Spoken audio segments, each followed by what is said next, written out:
Oh my! My scream echoed through the air. Honestly, how many times do I have to say it? When the glass is empty, pour the beer right away. Oh dear, the glass is broken. Isabella, clean it up quickly. Honestly, when will you grow up? This is insane. Why are these people so nonchalant about doing such things? My name is Isabella, a 26-year-old housewife. I've always been slow-witted. From the moment I entered elementary school, I realized I was falling behind. I was scolded by teachers countless times. Why couldn't I do such simple things? My parents are neither particularly enthusiastic about education nor completely neglectful. When my test scores were poor, they'd say, "Do better next time," and when it continued, they suggested, "How about going to a cram school?" I tried attending a cram school once, but the teacher's pace was too fast for me to keep up. Gradually, I became reluctant to go, and I started spending time at the park instead. However, I was soon caught when the cram school contacted my parents because I hadn't been showing up. I ended up quitting the cram school. That's when things started to go downhill for me. The moment I gave up, realizing that nothing could be done, everything became inconsequential, and I started hanging out with a bad crowd. Middle school was the worst time. Every day, we loitered at a convenience store, getting into cigarettes and alcohol. I'd leave home after my parents went to sleep and return before they woke up. That cycle continued. As a result, attending regular classes during the day was impossible, and I spent most days just sleeping. It was like going to school only for lunch. Later, I managed to get into a high school where you could enroll just by writing your name, but I had no motivation to study and dropped out. At that time, I left home after endless arguments with my parents, creating a rift between us. Since then, I've been working tirelessly at part-time jobs while living alone. But as I started working and living independently, I realized how much my parents had supported my life.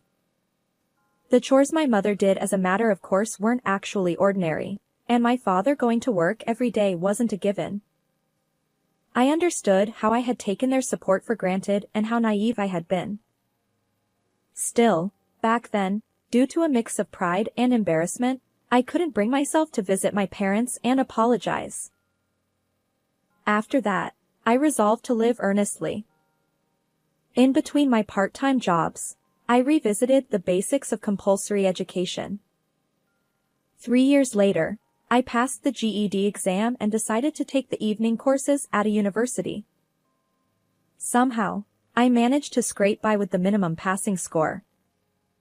I was overjoyed. Although it was a lower-ranked university, it's incredible that someone like me, who used to be foolish, could go to university. Feeling a bit embarrassed, I wrote a letter to my family, sharing only the news that I had been accepted to an evening university without revealing my address. From then on, I continued my life, working during the day and attending university at night. The evening university attracted a diverse crowd. There were men in suits who perhaps came after work, as well as older women who wanted to relearn. Interacting with these people allowed me to understand various perspectives, and I consider it a valuable experience. After graduating from university, I landed an office job at a small company.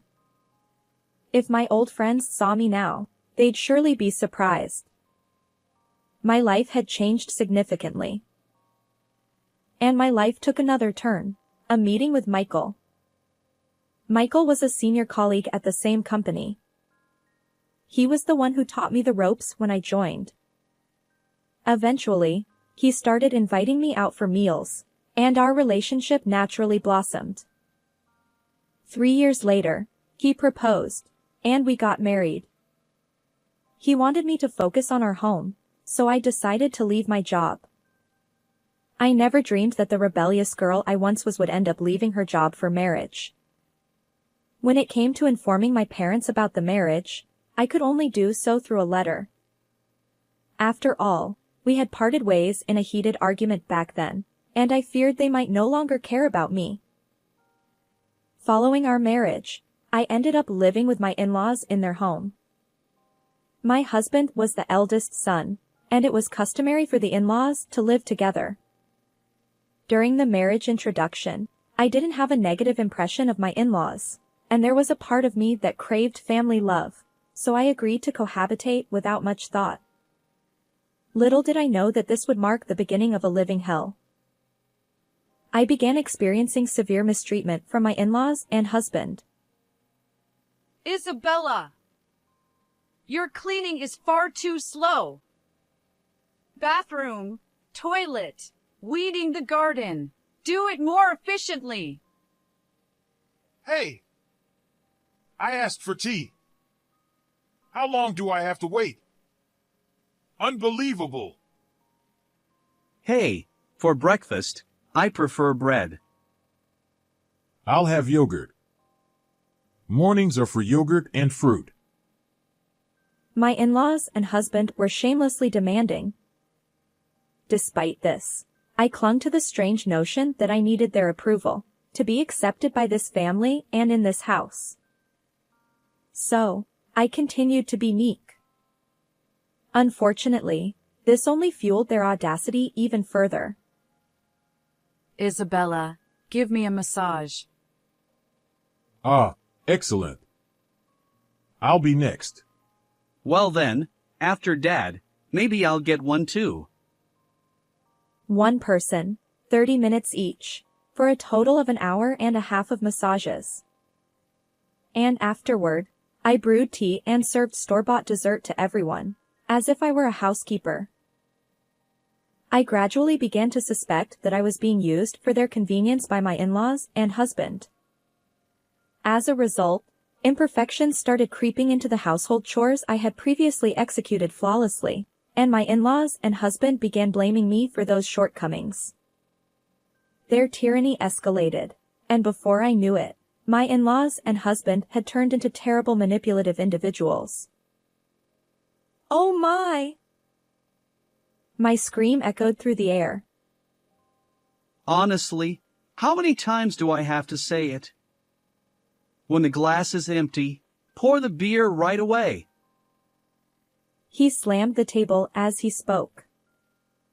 The impact caused a glass to fall at my feet. Oh dear, the glass is broken. Isabella, clean it up quickly.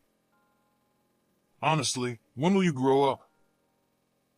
This was madness. How could these people be so callous? I had reached my breaking point. I wanted to go home. But where? To my mom's place? Yet, I was afraid. Would they accept me? Still, I knew that remaining in this house would drive me mentally unstable, so I made up my mind and left. Where are you going? Leave her alone. She's been disowned by her parents, so this is the only place she has to go. Despite my husband's words, I ignored him and left my in-laws' home. And after approximately 10 years, I arrived in front of my parents' home. As I hesitated to press the intercom button, a voice came from behind. Isabella. It was my mother's voice. Mom. The moment I saw my mother, tears welled up uncontrollably. She was also crying, and she embraced me tightly. She welcomed me into the house, and there, I met my father after a long time. Holding back tears, he said, "Welcome back." I felt overjoyed. My parents didn't harbor any resentment toward me. Even after I had left without a word, they warmly received me after a decade apart. Awkwardly, I recounted everything that had happened since I left. Both my father and mother praised me, saying, You've done well. They were pleased with my letter updates as well. As for the matter with my in-laws and husband, they were furious on my behalf. They advised me to divorce that person without hesitation. A few hours later, I received a message from my husband. Where are you now? It's time to come back. I replied, I'm currently at my parents' house. I won't return to that home anymore, so let's get a divorce. Almost immediately, my husband called. His angry voice made it hard to understand what he was saying, but it seemed he wanted to come here to persuade me. My parents suggested, it's a good opportunity to meet face to face, so we decided to invite my in-laws and husband over. When my in-laws arrived at my parents' home, they unleashed a torrent of insults fueled by anger. Back when I lived with them, I was somewhat fragile due to my longing for family love. However, now that I had reconciled with my own parents, that vulnerability had disappeared. Without succumbing to their verbal abuse, I firmly handed them the divorce papers, saying, "It's pointless no matter what you say. Please sign for the divorce." In the end, my husband reluctantly signed the papers, rolling his eyes. Finally, I was free from those nightmarish days. And in the blink of an eye, 5 years had passed since the divorce. It was a holiday, and I was relaxing at my parents' home as usual. Suddenly, the intercom buzzed. Who could it be on a Saturday morning? Since I was closest to the front door, I decided to answer. But then the intercom buzzed again. Hello? Oh, excuse me. Wait, what? When I opened the door, there stood my ex-husband and in-laws, the same people I had parted ways with 5 years ago. Why? How? My ex-husband grinned and said, Hey there! You doing well? I figured you'd calm down by now. I'll forgive you, so come back, ha! What are you talking about? My shout drew my father's attention, and he joined me at the entrance. He, too, was surprised by their presence. My ex-husband continued smirking. You're probably still a lonely single woman, right? We'll take you back. And then my ex-father-in-law, audaciously, chimed in. Grandmother needs care too. Let's discuss the future. Their nonsensical statements made me burst into laughter. Impossible. Why are you laughing? My ex-father-in-law snapped. Exactly. How dare you, a lowly woman, be so cheeky? My ex-mother-in-law chimed in. I replied. Well, I was just thinking, who's speaking from a high horse here? My ex-husband retorted. What? Who do you think you're being cheeky with? He seemed to believe that his forceful tone, reminiscent of our cohabitation days, would sway me. Little did he know that over these 5 years, I had regained the determination I had as a former delinquent, a strong woman who wouldn't be shaken. Huh? Obviously, I'm talking to you. This abusive jerk. My ex-husband and in-laws stuttered, taken aback by my intensity. Suddenly, my voice surprised my mother, who approached, saying, Isabella, calm down. The baby just woke up. I apologized while cradling my daughter. Oops, sorry. A baby? I explained. I've remarried and have a child now. So, there's no chance of reconciliation with you. Not that I intend to, anyway. You're kidding. My ex-husband, clearly frustrated by the lack of compliance, retorted and kicked the flower bed outside the front door. I hurried inside, ensuring my daughter's safety, while my ex-husband attempted to force his way in. My father stepped in to stop him. In the next moment, my ex-husband let out a cry of pain. Ouch! Noah. Noah was my current husband. It seemed he had returned from his night shift just in time. Noah twisted my ex-husband's arm. What are you doing? You! What the hell? Let go! My ex-father-in-law chimed in. Release my son! I'll call the police! Noah replied. Huh? I am the police. Ah! Noah turned to me. Isabella, who are these people? Ex-husband and in-laws. They suddenly showed up, trying to force a reconciliation. When I resisted, my ex-husband got angry and kicked the flower bed. Wait, hey. You don't need to explain so clearly.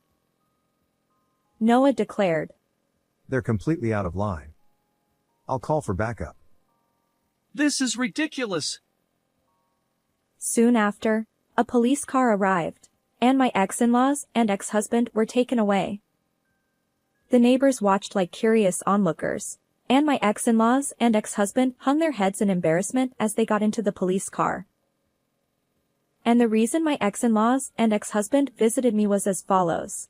It turns out that they had been squandering Michael's grandfather's inheritance and grandmother's pension, indulging in gambling and a life of luxury. However, when his grandmother's health deteriorated, and she needed care, her pension was being used to cover the costs of her care facility. So, they decided to call me back and try to take advantage of my family's wealth. They probably assumed that if they shouted at me, I would comply with their demands. They completely underestimated me. Upon learning that I had remarried a police officer, my ex-in-laws and ex-husband likely decided never to involve themselves with me again. By the way, let me share how I ended up marrying a police officer. During my evening university days, I became close friends with a woman in her 50s who was in the same seminar. Even after graduation, we continued to meet up for drinks regularly. After my divorce from my ex-husband, she suggested that I meet her nephew, Noah. We hit it off, and that's how we ended up getting married. Life is unpredictable, and I never imagined finding happiness through such connections and bonds. Moving forward, I plan to enjoy each day while nurturing a good relationship with my husband, parents, and watching my daughter grow. How did you find this story? Don't forget to subscribe to the channel. See you in the next video.